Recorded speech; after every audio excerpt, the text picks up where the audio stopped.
Hello, everyone. So, this is the month where we celebrate women the world over as part of International Women's Day. Although at She the People, every day is Women's Day because every day we are hearing your stories, we are sharing your stories, and today we've got a very special guest, and we're going to put her front and center and learn about her journey and her story with us. Welcome, Dr. Madhu Chopra. Welcome, and we're so glad to host you today. Thank you, Swarinma. Happy to be here and talking on my favorite subject, women. Yeah, yeah, And yeah. I love every part of it, every aspect of it. And for me, Mhm. Women's Day just went on the 8th of March, but Yeah, every day is Smart Women's Day. yeah, yeah, that's true. That's absolutely true. And Dr. Madhu Chopra, of course, needs little to no introduction. However, there are some things about Dr. Madhu that we are just finding out, as we go. So she's basically a leading cosmetologist and currently the medical director at Studio Aesthetic in Mumbai. She started her journey as an ENT specialist in the armed forces, and she's also passionate about transforming modern medical healthcare into something more holistic and wholesome. And that's why she runs this series called Swasthya, which is a doctor's perspective and a doctor's approach to holistic health. That's a great note on which to start on, actually, You because summed it up for me. thank you. So, Dr. Madhu, you wear many hats in the public domain, and we've seen you as mom, we've seen you as a wife, we've seen you as a grandmother. But what we would love to know today is a little bit more about your journey as a health and wellness entrepreneur. How has that been, and how is it going for you? What motivated you on this journey? I was actually inspired, I would say, by the utter lack of healthcare, lack of provisions for people, no access to medical care, although it's available, but they don't have access to it, and unwilling service providers, medical health providers. So that drove me, and I even when I was not a doctor, I used to go to the villages with my parents and help them. My father was a doctor, and this was part of his community service that he was doing, and I would participate in that. So that seed was sown then. And when I Mhm. became a doctor, I chose to practice after finishing with the armed forces and all. I chose to practice in Bareilly. It was not a very big city that time. It was a smallish town, Yeah, and there too, in a very backward place, yeah. where it was filled with ill health, sick Mhm. people. And yes, I was very accessible, very affordable, and excellent clinician. So I didn't have to like write them a whole list of Yeah. lab tests and X-rays and ultrasound to know what I was treating. I think, I was an excellent clinician. So had a huge roaring practice there. And then of course, Priyanka's life changed and our life changed, and we came to Mumbai. Okay, okay. And what basically drove you to start Studio Aesthetic and establish this practice in Bombay? What's that journey been like? I was a happy practicing ENT and a family doctor, family physician. Even in Mumbai, we had a little clinic where we were seeing patients. And then when Priyanka was shooting for Dostana in Florida, Miami, I was with her as always. So we were there for 2 months. My sister, who's a neurologist in Miami, she told me, "Why are you wasting your time here? There are so many courses that you could actually do." So Okay. she sent me a brochure. I filled it up, but I couldn't join because I was not licensed there. So I had to give a disclaimer that I'm not going to be practicing in the US, but I just Mm-hmm. need to be trained. And this is years ago. Kab dostana aaya tha. And then I joined. I did Botox, fillers, mesotherapy, face contouring. I did 4 5 courses. I was so hooked to it. So when I came back to Mumbai, I told my husband that this is the most amazing thing. And Dr. Jamna Pai is the only one at that point who was known for, you know, skin and face contouring and taking care of face and neck. I said, this is what I want to do.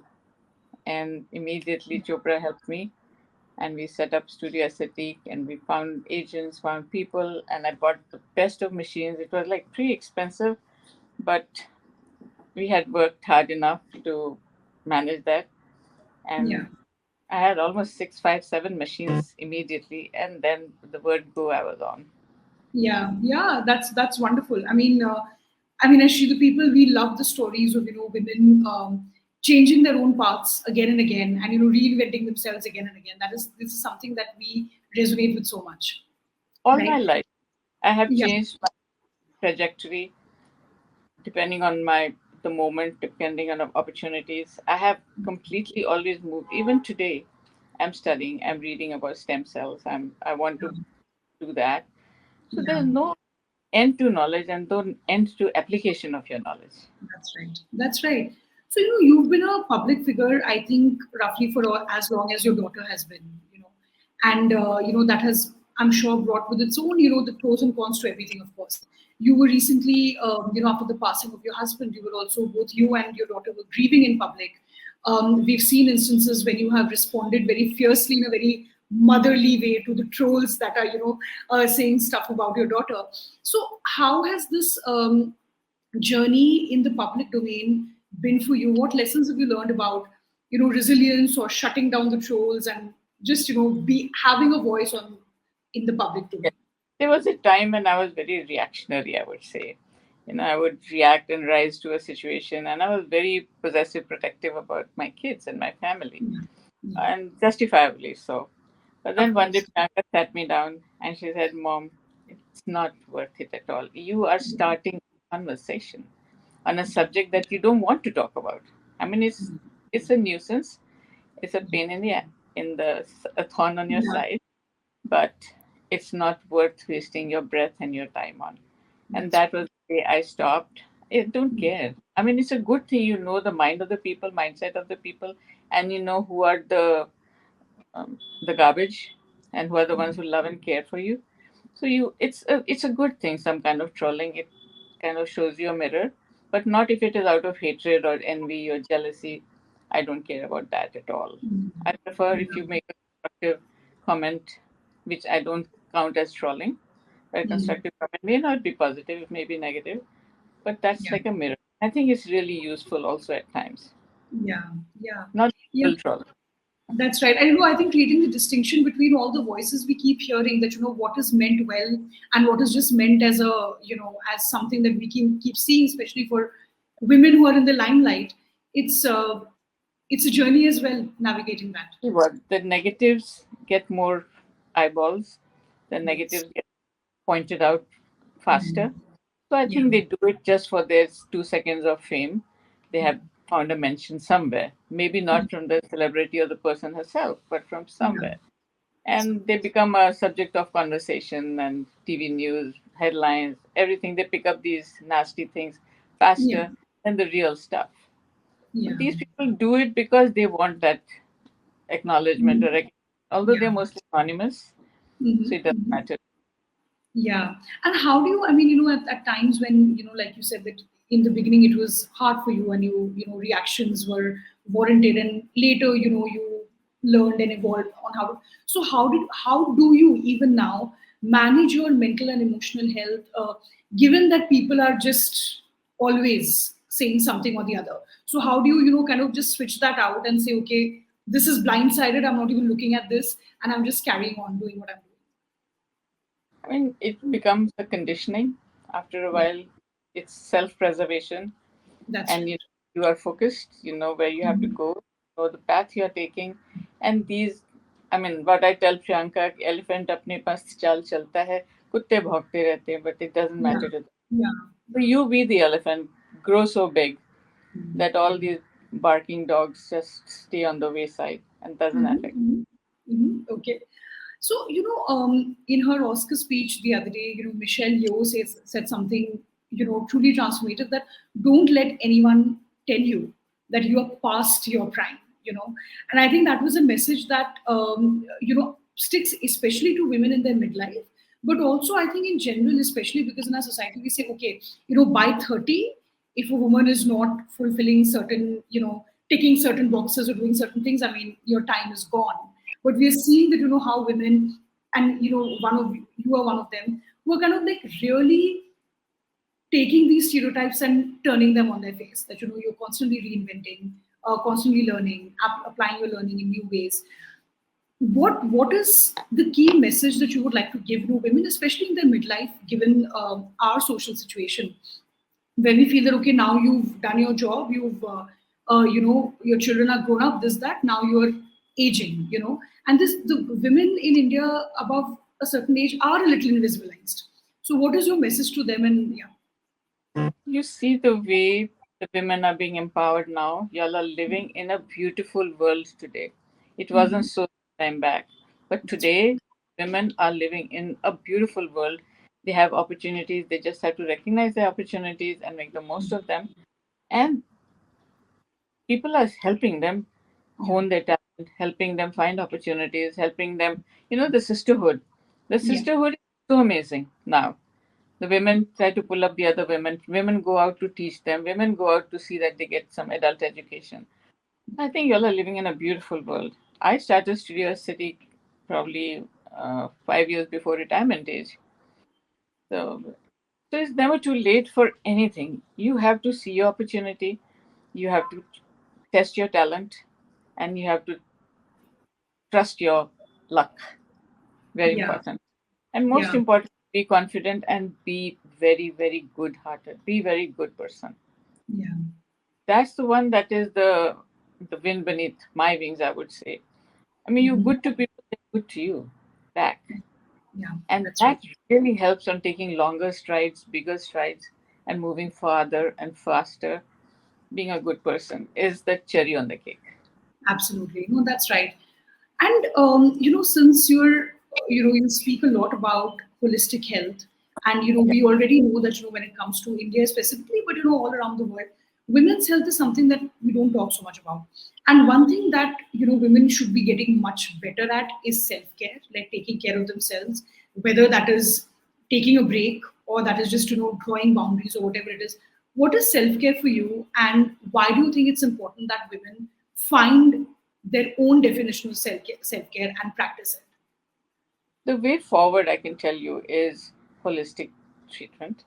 You have Mhm. to modern medicines with our patients. You have to add the two together. One prevents infection, one prevents ill health, and the other is therapeutic. Like the modern medicine is therapeutic. There's very little in there that is preventative. Whereas all our Ayurveda, all our naturopathy, all these pathies that we were looking down on are all preventative. They are meant for your mind, body, spirit, good health. And I Yeah. 100% believe in it and I follow it. Hmm. For me, my mental sanity in this chaos is Yeah. most important. So I start my day with pranayam and a little meditation and some Surya Namaskars or aerobics. Just a warm up, nothing great, nothing much. But it's a routine the first half an hour. And Hmm. then I introspect for an hour. While Hmm. I'm having my tea, nobody talks to me. Even when Chopra was alive, we would both sit quiet. He'd do his own, I'd do my own introspection. So you know what mistakes you made yesterday, what are you going to do today, and what you will not do. All those things, self assessment. That is important for correcting your mistakes and becoming a better person. And Yeah. then, of course, I'm like gunning to go out to work, Yeah. and I love dressing up. I love putting my clothes on, and I all those things. These are part of self care. When you Mhm. feel that you're looking good and you feel that you're looking confident, the smile is in your face, your hair is chin up, and you take better strides. You walk into a room full of confidence and grace. Yeah. That is self preservation. Eating, another thing. Some people have go into fad diets. They don't like to eat nourishing food. They don't like to, stick to good, healthy, nutritious food. Yeah. Yeah. Fast food. All that is not basis of self-care. Yeah. Consistency, good life, happiness, good food, even if you Yeah. don't have access to the best of foods available. But these are just categories defined by people who think this is good. Yeah. Our Ayurveda teaches us what is good food, fresh, natural, in the season food. It's available. Absolutely.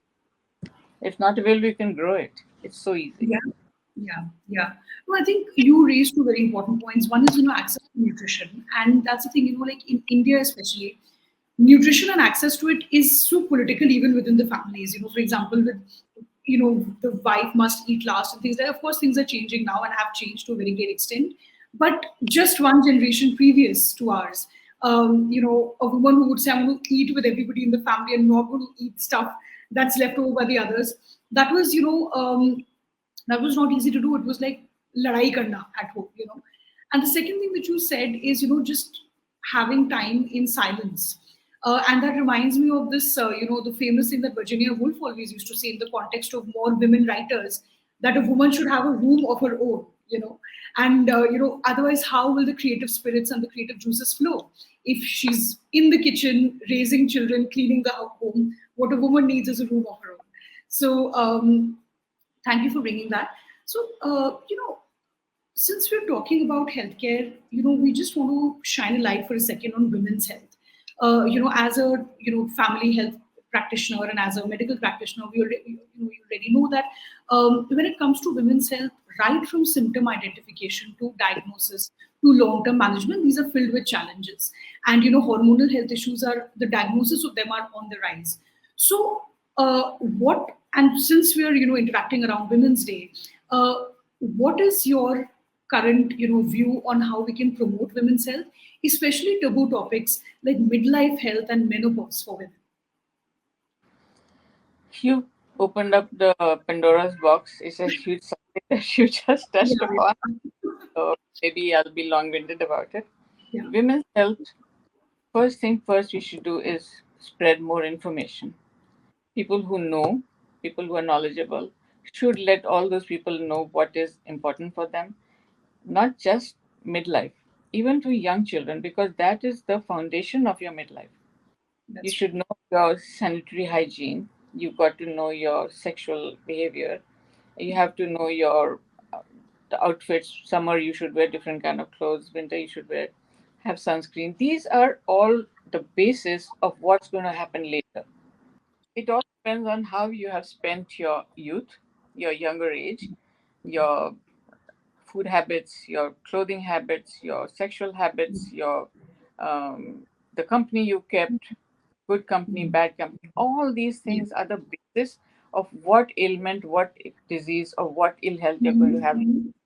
Yeah, yeah, You know, for just for an example, suppose you are very scared of getting tan or you don't like to go out in the sun, you'll have weak, spongy bones. Suppose you're on a very fat, big fat diet because you want to build your muscles and you're taking high protein, but you're not taking adequate amount of potassium and all these trace elements is not in your diet, and you're Mhm. working out to build yourself, pop, you die.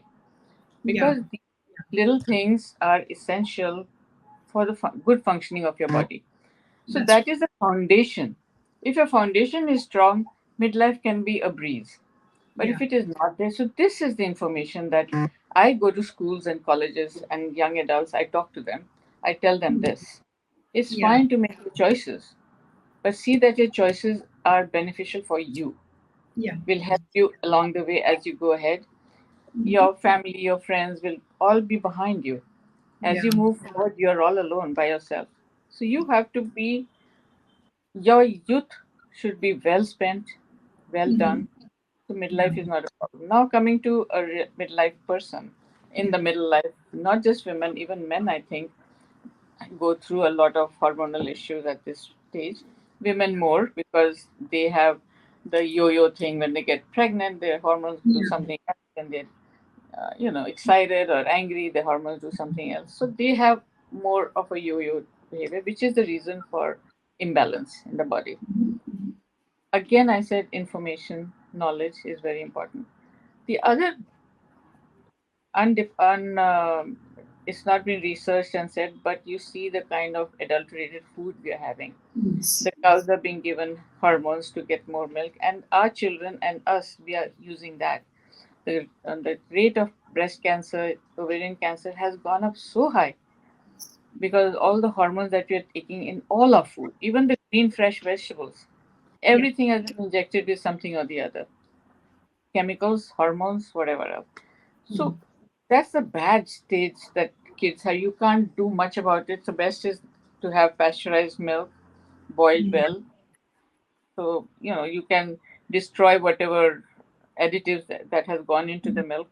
Do not have cold milk. Do not have raw vegetables unless they've been cleaned very well. So all these little things go a long way. Yeah. And now for women who have gynec problems, who have to understand how to identify early cancer. Yes. They can start as early as 28, 30, but you have to know how you will identify it, like self breast examination, very important. Irregular periods, very important. Yeah. Cakes, very important. All these things you say, pop a pill and move ahead. Go to quacks and they give you a pill and say fine, and you come back feeling fine. But this is neglect now. You're Yeah. missing the main problem, which will become like a dragon in a few years' Yeah. time. Yeah. Yeah. So there are lots of example one can give where women have to take care of themselves, and I feel that we, as educated, knowledgeable people, it's our responsibility to make sure that the word goes around, information is shared everywhere. Yeah. Yeah, no, thank you so much. I think that was very exhaustive in terms of, what are the different pillars, of women's health. And you're absolutely right that it all begins with what we are doing in our formative years, especially in our 20s and 30s, where, due to work and due to, so much else, the health just takes a backseat. So thank you so much, Dr. Madhu. It was really, really lovely interacting with you. And I think the reason why your story resonates with a lot of the people associated with She the People is because, like I said, story of ongoing learning, ongoing reinvention is something that we love and admire. So thank you for your time. It was lovely speaking with you. So good talking to you, Swarnima. Thank you very much. Thank you. Bye. Bye.